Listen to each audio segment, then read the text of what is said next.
South Africa is just weeks away from hosting the world's biggest sports tournament. The first match of the 2010 Soccer World Cup will be played June 11th, and the event's 64 games will take place in 10 different stadiums. It's the first time the Soccer World Cup has been staged on the African continent. South Africa was chosen to host the event in 2004 and has spent 6 years preparing its facilities, its infrastructure, and its people for the stresses of presenting what is literally the greatest show on earth. This was a fitting moment to bring the world's attention to Africa. Before the global economic crisis hit, Africa had put in nearly a decade of strong economic performance. The countries of sub-Saharan Africa have remained open for business during the downturn, with very little resort to old-style controls on activity. Growing local markets, improving political stability and public infrastructure, and a lower cost base are providing a strong incentive for inward investment.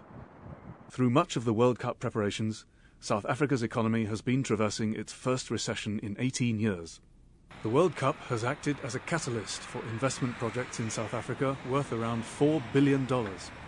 Outlays include around $2 billion on improving transportation networks and some $1.5 billion on stadiums.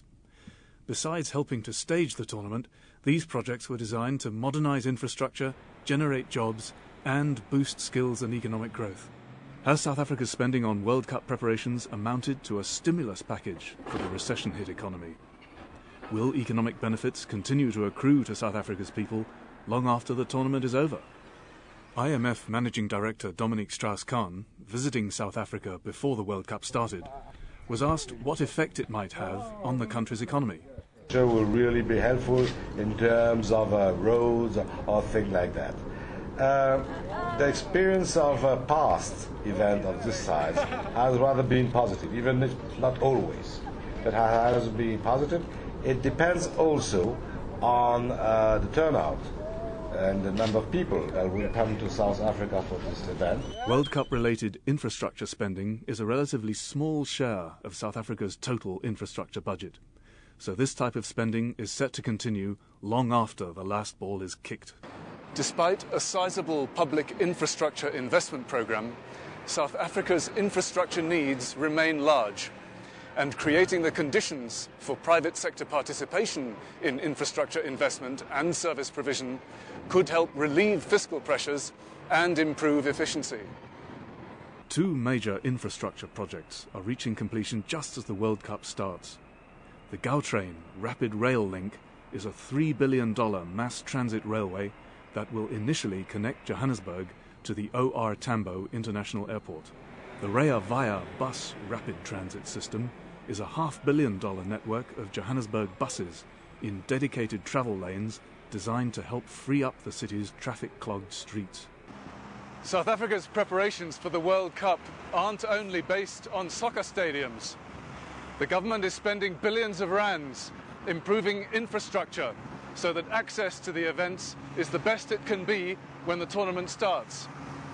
In addition to stadiums, South Africa needed to ensure the ready availability of more fundamental services, such as electricity. South Africa's government implemented a large front-loaded easing in fiscal policy in fiscal 2009, primarily aimed at upgrading the country's infrastructure. This investment program is expected to relieve critical bottlenecks in electricity and transportation, while also supporting demand in the short run. The soccer centrepiece of South Africa's World Cup is ready. The $500 million Soccer City Stadium in Soweto is the biggest in Africa and will seat 90,000 fans for the World Cup opening and for the finale of the greatest sports showpiece ever staged in Africa.